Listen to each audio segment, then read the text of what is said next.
भगवत गीता अध्याय 4 ज्ञान कर्म संन्यास योग। परम भगवान श्री कृष्ण ने कहा, मैंने इस शाश्वत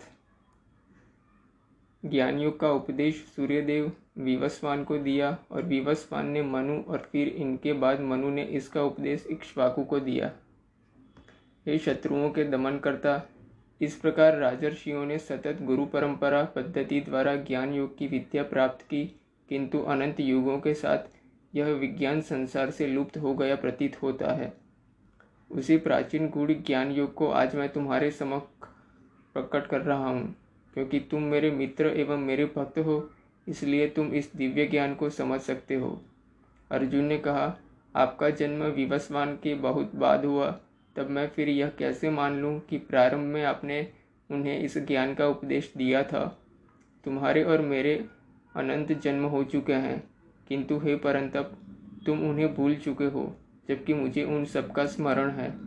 यद्यपि मैं अजन्मा और समस्त जीवों का स्वामी और अविनाशी प्रकृति का हूँ, तथापि मैं इस संसार में अपनी दिव्य शक्ति योगमाया द्वारा प्रकट होता हूँ।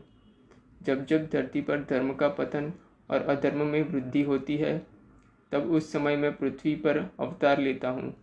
भक्तों का उद्धार और दुष्टों का विनाश करने और धर्म की मर्यादा पुनः स्थापित करने के लिए मैं प्रत्येक युग में प्रकट होता हूँ। हे अर्जुन, जो मेरे जन्म एवं कर्मों के दिव्य प्रकृति को जानते हैं, वे शरीर छोड़ने पर संसार में पुनः जन्म नहीं लेते, अपितु मेरे नित्य धाम को प्राप्त करते हैं। आसक्ति, भय और क्रोध से मुक्त होकर पूर्ण रूप से मुझ में तल्लीन होकर मेरी शरण ग्रहण कर भूतकाल में अनेक लोग मेरे ज्ञान से पवित्र हो चुके हैं और इस प्रकार से उन्हें मेरा दिव्य प्रेम प्राप्त किया है। जिस भाव से लोग मेरी शरण ग्रहण करते हैं, उसी भाव के अनुरूप मैं उन्हें फल देता हूँ। हे पृथापुत्र, सभी लोग जाने या अनजाने में मेरे मार्ग का ही अनुसरण करते हैं। इस संसार में जो लोग सकाम कर्मों में सफलता चाहते हैं, वे लोग स्वर्ग के देवताओं की पूजा करते हैं, क्योंकि सकाम कर्मों का फल शीघ्र प्राप्त होता है। मनुष्यों के गुणों और कर्मों के अनुसार मेरे 4 वर्णों की रचना की गई है। यद्यपि मैं इसका व्यवस्था का सृष्टा हूँ, किंतु तुम मुझे अकर्ता और अविनाशी मानो। न तो कर्म मुझे दूषित करते हैं और न ही मैं कर्म के फल की कामना करता हूँ। जो मेरे इस स्वरूप को जानता है, वह कभी कर्म फलों के बंधन में नहीं पड़ता। इस सत्य को जानकर प्राचीन काल में मुक्ति की अभिलाषा करने वाली आत्माओं ने भी कर्म के लिए इसलिए तुम्हें भी उन मनीषियों के पद चिन्हों का अनुसरण करते हुए अपने कर्तव्य का पालन करना चाहिए। कर्म क्या है और अकर्म क्या है, इस निर्धारण करने में बुद्धिमान लोग भी विचलित हो जाते हैं। जब मैं तुम्हें कर्म के रहस्य से अवगत कराऊंगा, जिसे जानकर तुम सारे लौकिक बंधनों से मुक्त हो सकोगे, तुम्हें सभी 3 कर्मों अनुमोदित कर्म, विकर्म और अकर्म की प्रकृति को समझना चाहिए। इनके सत्य को समझना गहन और कठिन है। वे मनुष्य जो अकर्म में कर्म और कर्म में अकर्म को देखते हैं, वे सभी मनुष्यों में बुद्धिमान होते हैं। सभी प्रकार के कर्मों में प्रवृत्त रहकर भी वे योगी कहलाते हैं और अपने सभी कर्मों में पारंगत होते हैं। जिन मनुष्यों के समस्त कर्म सांसारिक सुखों की कामना से रहित हैं तथा जिन्होंने अपने कर्म फलों को दिव्य ज्ञान की अग्नि में भस्म कर दिया है, उन्हें आत्मज्ञानी संत बुद्धिमान कहते हैं। अपने कर्मों के फलों की आसक्ति को त्याग कर ऐसे ज्ञानी जन सदा संतुष्ट रहते हैं और बाह्य आश्रयों पर निर्भर नहीं होते। कर्मों में संलग्न रहने पर भी वे वास्तव में कोई कर्म नहीं करते। ऐसे ज्ञानी जन फल की आकांक्षाओं और स्वामित्व की भावना से मुक्त होकर अपने मन और बुद्धि को संयमित रखते हैं और शरीर से कर्म करते हुए भी कोई पाप अर्जित नहीं करते। वे जो अपने आप स्वतः प्राप्त हो जाए उसमें संतुष्ट रहते हैं। ईर्ष्या और द्वैत भाव से मुक्त रहते हैं। वे सफलता और असफलता दोनों में संतुलित रहते हैं। वे सभी प्रकार के कार्य करते हुए कर्म के बंधन में नहीं पड़ते। वे सांसारिक मोह से मुक्त हो जाते हैं और उनकी बुद्धि दिव्य ज्ञान में स्थित हो जाती है, क्योंकि वे अपने सभी कर्म यज्ञ के रूप में भगवान के लिए संपन्न करते हैं और इसलिए वे कार्मिक प्रक्रियाओं से मुक्त रहते हैं। जो मनुष्य पूर्णतया भगवत चेतना में तल्लीन रहते हैं, उनका हवन ब्रह्म है हवन सामग्री ब्रह्म है और हर कुछ जिससे आहुति डाली जाती है वह ब्रह्म है। अर्पण कार्य ब्रह्म है और यज्ञ की अग्नि भी ब्रह्म है। ऐसे मनुष्य जो प्रत्येक वस्तु को भगवान के रूप में देखते हैं वे सहजता से उसे पा लेते हैं। कुछ योगी सांसारिक पदार्थों की आहुति देते हुए यज्ञ द्वारा देवताओं की पूजा करते हैं। अन्य लोग जो वास्तव में आराधना करते हैं वे परम सत्य ब्रह्मरूपी अग्नि में आत्माहुति देते हैं। कुछ योगी जन श्रवणादि क्रियाओं और अन्य इंद्रियों को संयमी रूप यज्ञ की अग्नि में स्वाहा कर देते हैं, और जबकि कुछ अन्य शब्दादि क्रियाओं और इंद्रियों के अन्य विषयों को इंद्रियों के अग्नि रूप यज्ञ में भेंट चढ़ा देते हैं। दिव्य ज्ञान से प्रेरित होकर कुछ योगी संयमित मन की अग्नि में अपनी समस्त इंद्रियों की क्रियाओं और प्राण शक्ति को भस्म कर देते हैं।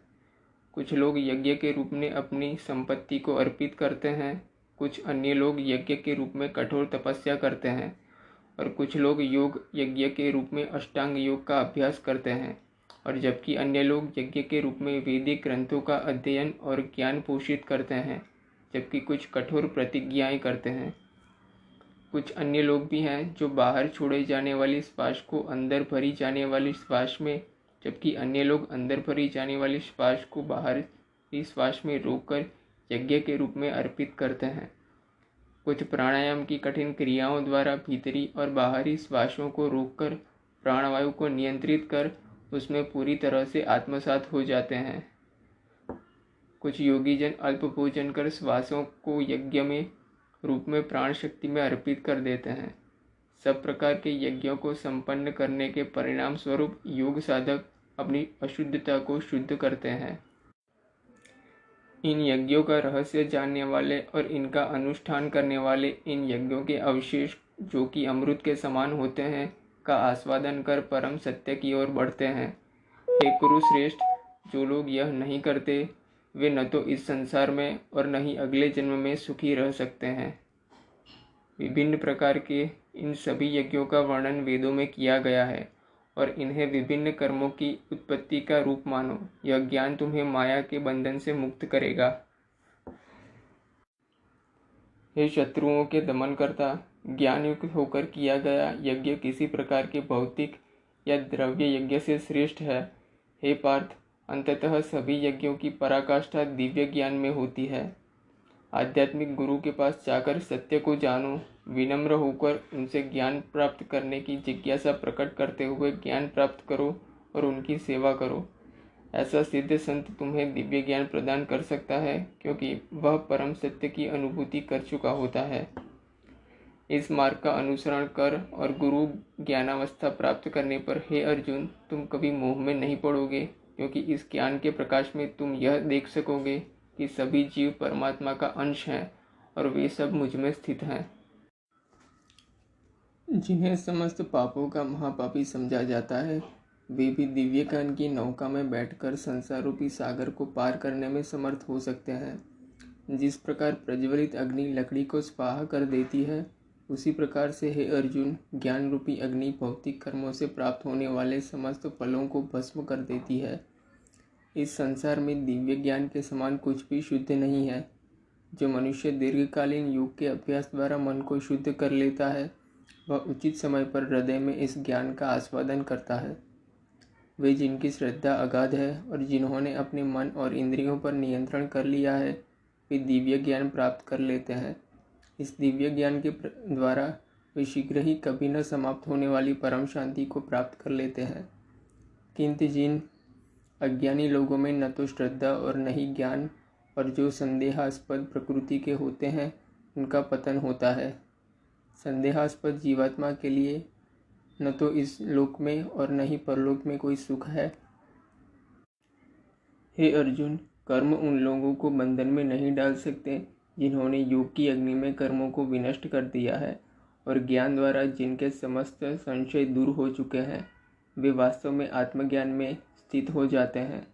अतः तुम्हारे हृदय में अज्ञानवश जो संदेह उत्पन्न हुए हैं उन्हें ज्ञान रूपी शस्त्र से काट दो। हे भरतवंशी अर्जुन, स्वयं को योग में निष्ठ करो, उठो, खड़े हो जाओ और युद्ध करो।